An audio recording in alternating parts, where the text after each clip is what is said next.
perjalanan religi selalu menarik untuk dikunjungi, selalu memberikan kesan yang unik.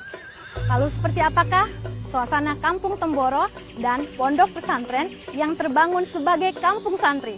Lalu segera saja kita sambangi.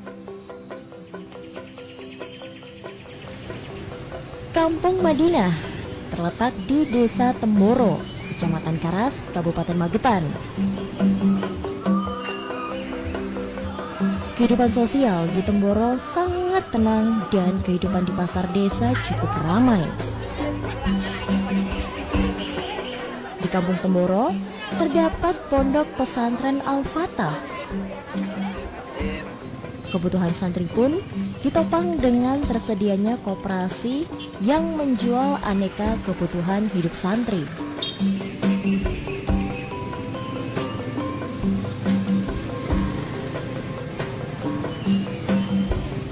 Begitu masuk kampung terpampang tulisan kawasan berpakaian muslim.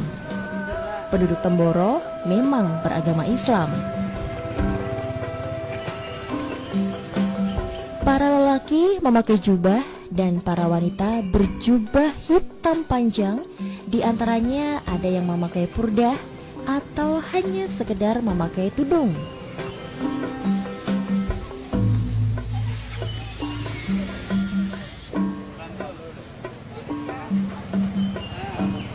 Bangunan masjid merupakan kompleks menyatu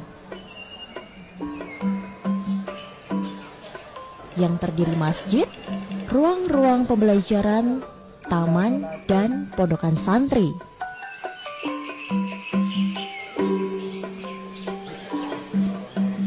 Pondok pesantren Al-Fatah berdiri sejak zaman Belanda, tepatnya tanggal 1 Mei 1939. Terletak di Desa Temboro, Kecamatan Karas, Kabupaten Magetan, Jawa Timur. Dirintis oleh Kiai Haji Sarbun Sidik.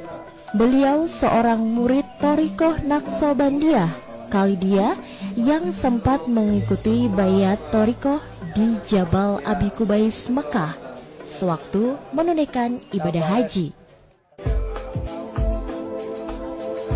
Di samping kegiatan Thariqah dan kegiatan pengajian, juga dikembangkan unit kegiatan formal seperti Madrasah Ibtidaiyah, Madrasah Sanawiyah, dan Madrasah Aliyah. Sementara kegiatan pengajian juga dikembangkan menjadi beberapa unit, antara lain halaqah, tahfizul Quran, Madrasah Diniyah Santri Kampung, serta Dauratul Hadis.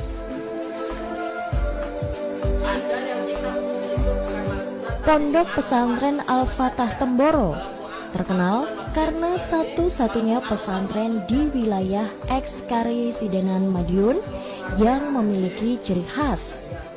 Santriwatinya senantiasa menggunakan baju muslim purdah dengan warna hitam dan bercadar. Tujuan utama pendidikan di Pondok Pesantren Al-Fatah adalah untuk mencetak santri menjadi orang soleh, bertakwa, memiliki pemahaman yang lurus dan mendalam, memiliki keyakinan teguh dan kokoh terhadap agama, serta memiliki semangat tinggi untuk mengamalkan dan mendakwahkan agama ke seluruh penjuru dunia. Pondok Pesantren Al-Fatah Temboro ini sebenarnya berasal dari pondok orang-orang tua. Jadi bisa dikatakan perintis yang pertama itu Mbah Kiai Sidik, dulu santri Thariqah Naqsabandiyah Khalidiyah. Kemudian sepeninggal beliau diteruskan oleh Mbah Yai Mahmud Khalid Omar. Beliau berguru Thariqah kepada Mbah Imam Ghazali Terkengawi dan Mbah Umar Sufyan Baran Kediri, dekat Ploso sana. Nah kemudian selain itu beliau juga ngaji di Termas, di Pondok Termas, juga ngaji di Pondok Pesantren Tebuireng. Jadi santrinya Mbah Kiai Hasyim Asy'ari, pendiri Nahdlatul Ulama. Oleh karena itu pondok kita itu ya pondok Thariqah Kemudian juga ngaji kitab-kitab sebagaimana pondok-pondok pesantren yang lain.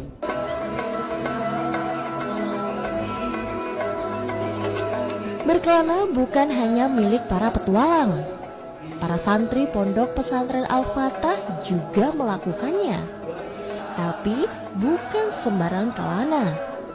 Mereka mengemban misi mulia, berkelana, menebarkan rahmatan lil alamin. Hingga kini bahkan sudah menjadi tradisi, artinya setiap santri wajib melakukannya sebagai salah satu bagian dari pendidikan, di samping menyebarluaskan Islam. Tempat yang dituju santri kelana yakni masjid. Disitulah mereka menginap sekaligus menjadikan masjid sebagai pusat aktivitas seperti sholat, zikir, itikaf, tadarus Quran, dan taklim. Di sela-sela waktu, mereka berdakwah dari rumah ke rumah milik kaum muslim di sekitar masjid. Untuk masalah pendidikan kita utamakan dalam pendidik anak ini kita arahkan dengan nuansa religi. Artinya pendidikan formal bagus, tapi kalau tidak ada religi, tidak ada pengetahuan dari agama, kayaknya sangat kurang sekali untuk menjadikan anak yang soleh-soleha atau anak yang potensi untuk urusan tentang pengetahuan. Untuk itu, untuk semua orang tua siapa aja dan di mana aja, untuk mendidik anak yang supaya jadi potensi dan agamis, kita pentingkan yang namanya religi, jangan sampai terpisahkan oleh karenanya. Informasi pendidikan religi maka harus kita dekatkan, harus kita cari informasi ke pesantren-pesantren atau ke tempat pendidikan Islam yang untuk menjadikan anak ini bisa mendapatkan informasi yang lebih bagus lagi. Menjadi generasi muda Islam yang soleh, cakap dan cerdas adalah harapan anak muda yang di dadanya terdapat kecintaan terhadap Islam. Tak heran bila para santri yang menimba ilmu di pondok pesantren Al-Fatah berasal dari berbagai daerah di Indonesia dan negara-negara ASEAN. Alhamdulillah Allah SWT izinkan datang kemari karena di sini suasana agamanya lebih mantap lah, di segi pelajaran-pelajarannya pun. Dan di sini insya Allah suasana agama kelihatan daripada tempat-tempat yang lain. Karena apa, wanita-wanitanya dan juga laki-lakinya itu tutup aurat dengan sempurna, dan orang-orang yang masuk datang ke sini terus tertariklah dengan suasana di sini. Di segi pelajaran-pelajaran sini ada juga di segi pelajaran seperti pelajaran kitab, pelajaran ilmu-ilmu nahwu saraf ataupun selainnya. Ada juga di samping itu belajar dakwah. Nah, diajar kita untuk dakwah. Mana dakwah ini adalah penting ya, yaitu pondasi agama. Tanpa dakwah tidak ada agama. Hayatuddin, hayatud dakwah. Mautuddin, mautud dakwah.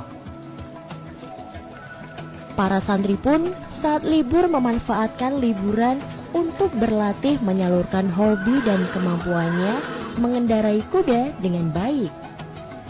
Keberadaan kuda-kuda dihadirkan mengandung makna agar para santri dapat menghayati kembali bagaimana lika-liku perjuangan Islam sejak zaman Nabi Muhammad SAW.